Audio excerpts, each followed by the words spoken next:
அனைவருக்கும் மந்திர வணக்கம். இது பிளாக் மேஜிக் இன் தமிழ் எனும் யூடியூப் சேனல். உங்கள் வீட்டில் பேய் பிசாசுகள் நடமாட்டம், தீய சக்திகளின் நடமாட்டம், உங்கள் எதிரிகளால், உங்கள் கூடவே பழகும் துரோகிகளால் உங்களுக்கு ஏதாவது தீயவை செய்யப்பட்டிருக்கு அப்படிங்கிறதுக்கு ஒரு சோதனை. நான் சொல்கிறத ஒரு வெள்ளிக்கிழமை நாள் பார்த்து செஞ்சு பாருங்கள். கண்டிப்பாக அது உங்களுக்கு காட்டி கொடுத்துரும். அது என்ன சோதனைன்னு தெரிஞ்சுக்கிறதுக்கு முன்னாடி ஒரு அறிவிப்பு. உங்களுக்கு தெய்வ உபாசனை வேண்டுமா? தெய்வ உபாசனைனா என்ன அப்படின்னா, நீங்கள் எத்தனையோ தெய்வங்களை வணங்கலாம்.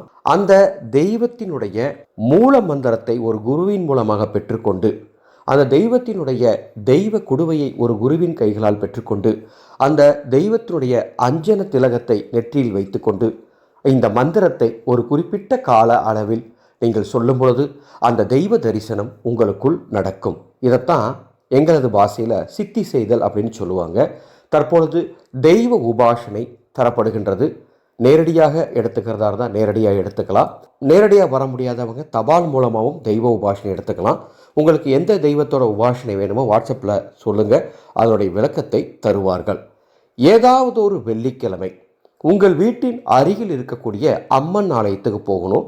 அந்த அம்மன் ஆலயம் குறைந்தபட்சம் ஒரு வேளை அபிஷேகம் செய்யக்கூடிய ஆலயமாக இருக்கணும். முக்காலமும் அபிஷேக ஆராதனைகள் நடக்கக்கூடிய ஆலயமாக இருந்தாலும் சந்தோஷம்.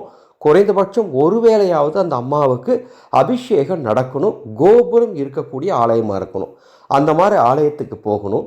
போகும்போது எலுமிச்சம்பழம் 3 வாங்கிட்டு போங்க.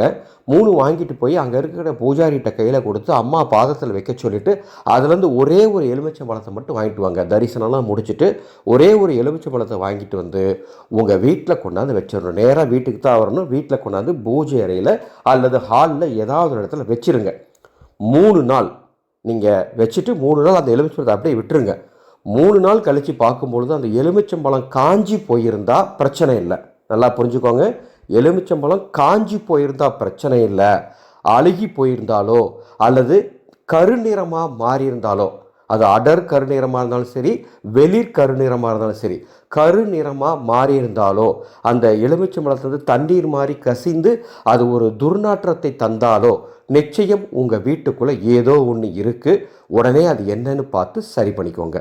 ரொம்ப எளிமையான சூட்சமும் இந்த மாதிரி நிறைய விஷயம் இருக்குது. நான் தொடர்ந்து உங்களுக்கு சொல்கிறேன், செஞ்சு பாருங்கள். ஏன்னா நம்ம வாழ்க்கையில் பல கஷ்டப்பட்டு தான் குடும்பத்தை காப்பாற்றிட்டு இருக்கோம்.